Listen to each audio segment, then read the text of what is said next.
hardest part about this, these conferences are actually bringing people back in together, as you know. We've often joked that we really didn't need that many presentations. We just needed sort of lunch, food, coffee, and a space for people to talk amongst themselves in order to get started here, because the connectivity and the networking is really powerful, and I'm glad to see that happening. I'm glad to see people meeting and talking with old friends and making some new friends, and I'm hoping also that this morning that it resonated with folks, the broad overview, both from a sort of political change perspective and then from a federal interoperability and initiatives to start to create sort of that common platform for us. And some people are implementing MIDA, some people are trying to figure out how to spell it still.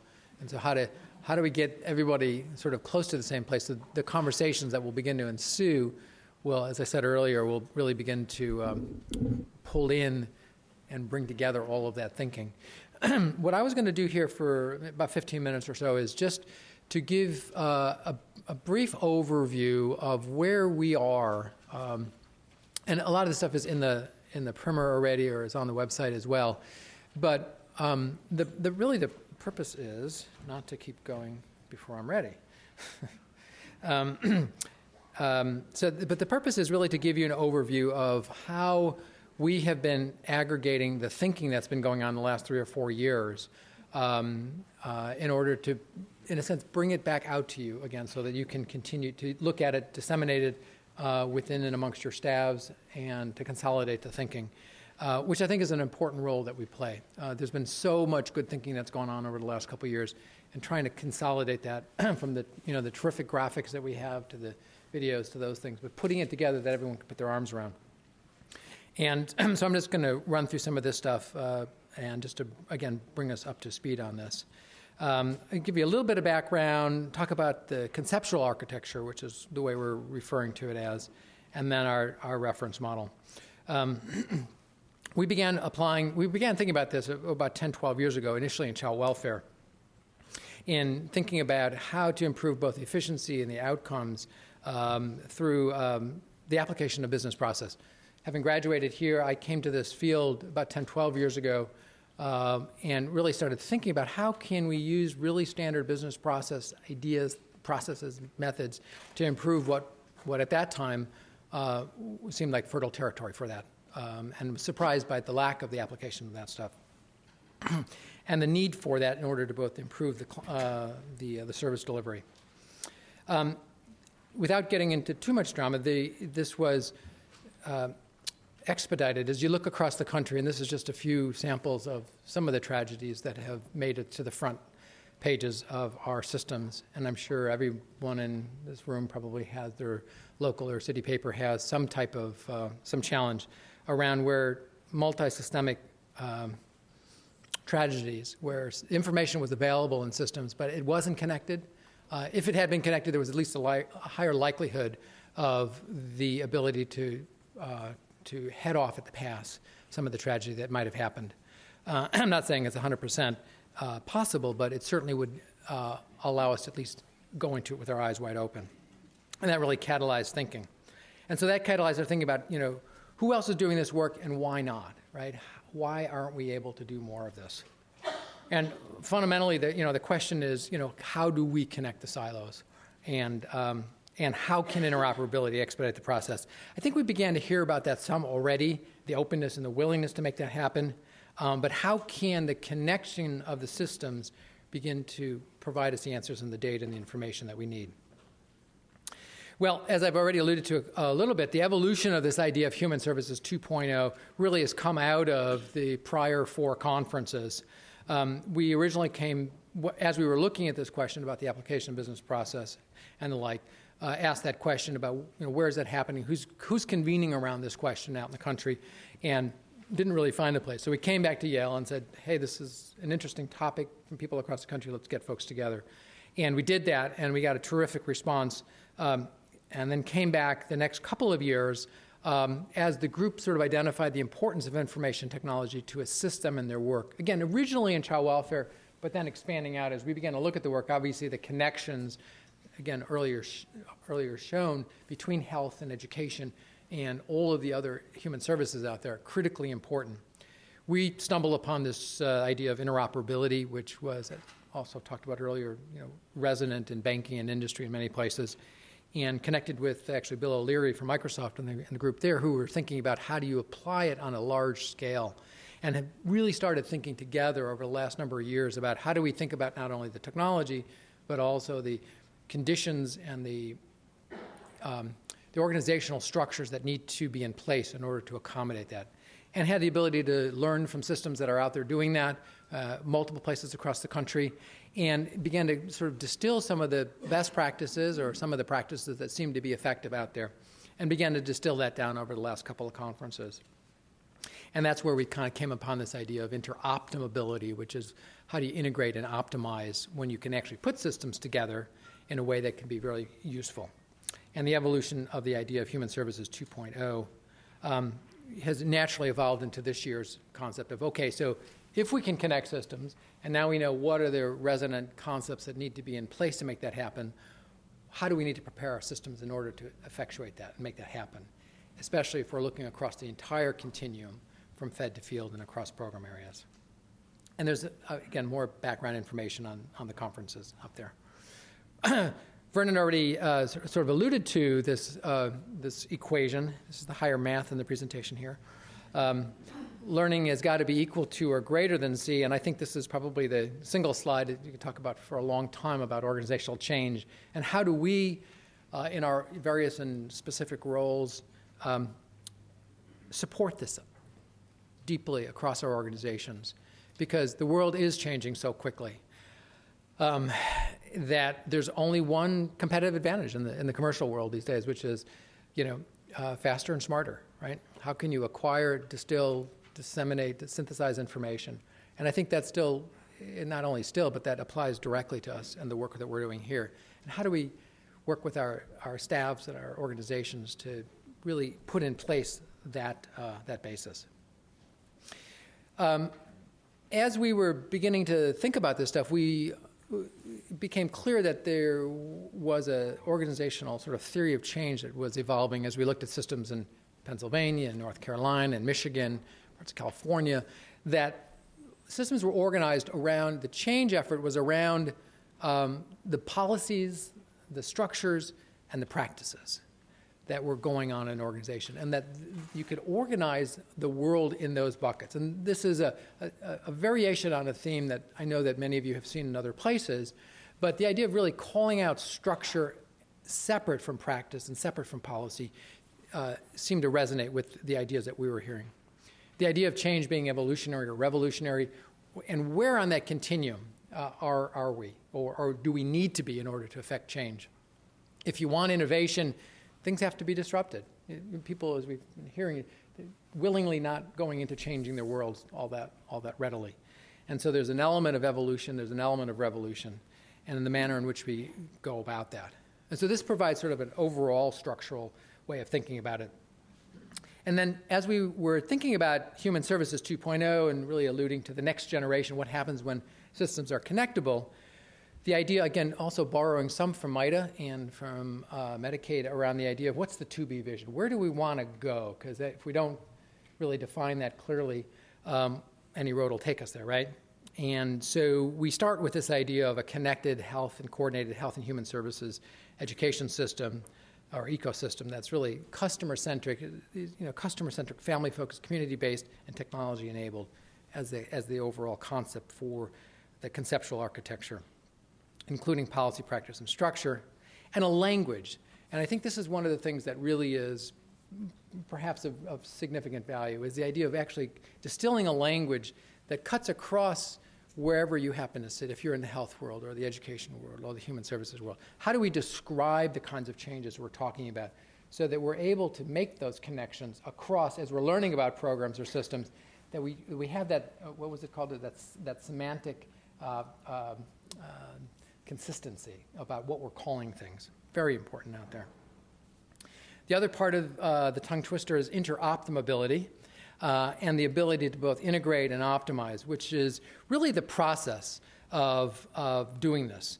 And again, as we looked at systems across the country, we found that there were processes out there that were actually quite logical, but they didn't seem to be described in any particular manner. So people would start at some particular place and kind of move left or right or up or down or back or forth. And there seemed to be a need for building a methodology and a process to get from where you are now to where you want to go, while addressing the complexity of all of the issues along the way, which is to say, a lot of the organizational, the technological, the performance-based kinds of things, the data elements, and we'll talk about those in just a second. And so what we've done is we've, in a sense, cataloged some of that thinking and distilled down the thinking, again, from the last number of years, from the work and the ideation, the brainstorming that have come out of here, and have produced what I call the the first version of this, which is in your packets here, which is an attempt to actually, in an easily readable fashion, articulate what that process would be like as we move forward, so that we can communicate that in a way. Because people kept asking, so what's the problem? How do you go do this? And I found that there wasn't a particular document that we can reference. And so that's really been what we've done. Now, for any of this stuff to work, we need to start with the consumer in the center, right? So this is the conceptual architecture report. Connecting systems is terrific. It's a critical element of the whole thing. But if we don't start with the foster child or the student or the patient in the center, we're missing the whole point, right? We want to deliver services to that person in the right dosage at the right time. And so from a graphics perspective or from an illustration perspective, we built off of this idea of what's known as no wrong door, and I think Mary Curtis here from Nassau County has been instrumental in really driving that over the years, in last couple of years, and her team in New York. But what we did is we took that idea and sort of made it more three-dimensional, so as to put the consumer in the middle of this. If this was transparent, you could have a person in the middle and say, essentially, doesn't matter what door you come in, and that there could be a front door, back door, side door, all sorts of different doors. It doesn't really matter, because if our systems are connected and connectable, then we can customize that solution set to that individual. We know there's enough technology to do that, right? Technology guys in the room, anybody disagree with that, stand up and shout now, please. We can do that. It's the question of articulating what we want to do and having a clear sense of how important is that to be able to make that happen. So I've alluded to what we've talked about as the drivers in the past. And so as we looked at different systems that have been doing this work, what we identified were a series of 10 drivers. Now, there may be more. I'm certain that there are more, and they can be defined differently as we go forward.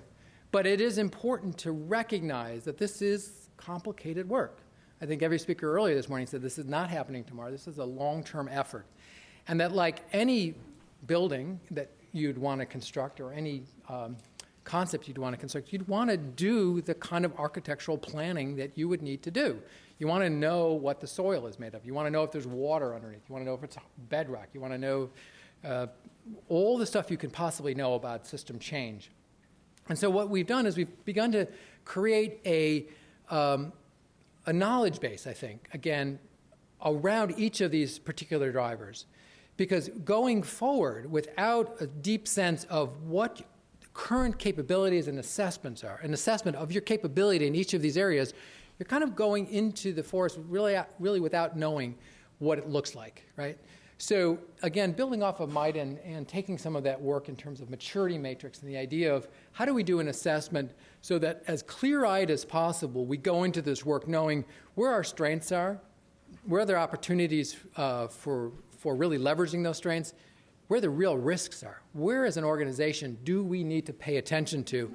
Of the 1,000,001 things we have to do, where are we focused? Where should we be focused? First, second, third, fourth, because there's always going to be a limitation in terms of capital and time and energy and resources. So we begin to develop assessments behind each of these. We begin to develop tools and processes that help organizations do that. And in fact, one of the areas that we've been doing this is in Pennsylvania, actually as a reference model, and I'll talk about that just briefly. We're going to get into that, a bunch of that more tomorrow, but as a first place to really do that. And actually, right after this panel, we're going to talk about confidentiality and the learning that we've been able to do ourselves, both in Pennsylvania and aggregate from across the country about this particular topic that is so integral to everything that's going on out there.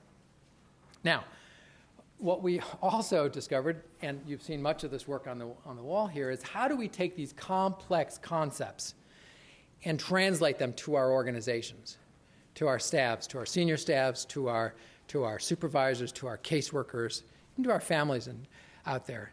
And we believe that it's important that we are able that we think about the communication elements of this very deeply, because you can hand someone a 200-page document. Here's our strategic plan, and it's going to be, who called it the shelf of shame recently, right?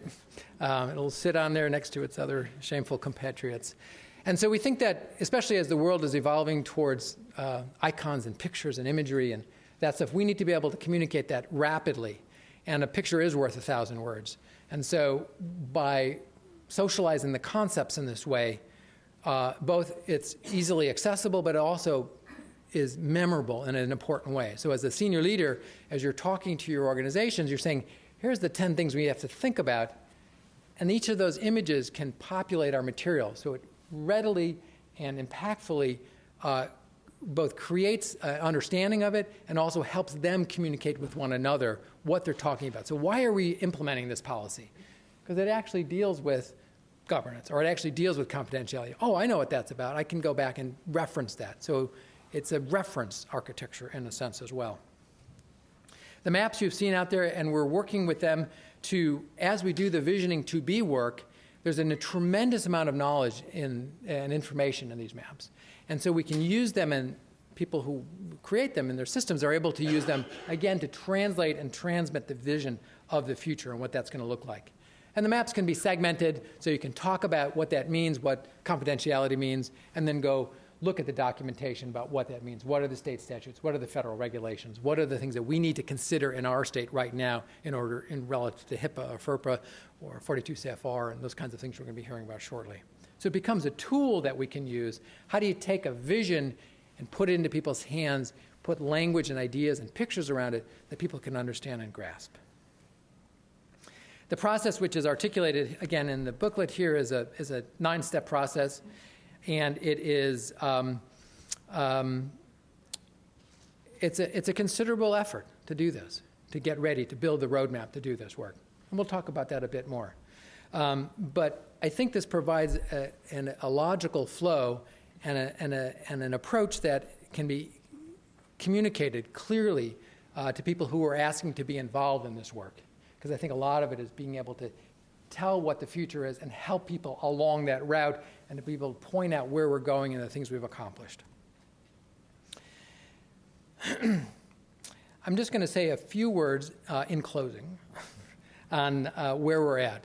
So we've had the great fortune to be able to pull these ideas together and to be able to work with a county in Pennsylvania, Montgomery County, to be able to apply these ideas with a very willing, very interested, very motivated both county partner and a state partner to be able to look at building out this roadmap. What is it going to look like for this county to move forward? That's going to be the subject of some of what Deb Wolf from the Field Center is going to talk about shortly. But it is a model that we offer up, and the county and the state offer up, as a way to think about these problems and these opportunities as we move forward. So our initial our immediate next steps are to continue to build here at this conference, other work that we're doing, and provide that out to the community. And as you may know, we're beginning to do some work with the Administration for Children and Families around these ideas and how do we embed some of the concepts, language throughout ACF in order to really begin to make change at a very, very senior level at the federal government, not only within ACF, but also hopefully across other agencies to begin to share a lot of these ideas. And the support in whatever way we can for a national interoperability coalition to drive change nationally. So again, very quick overview of where we're at. A lot of the material is in your packets, and hopefully it'll serve as a good basis for conversations as we go forward. Would love to hear more about that later.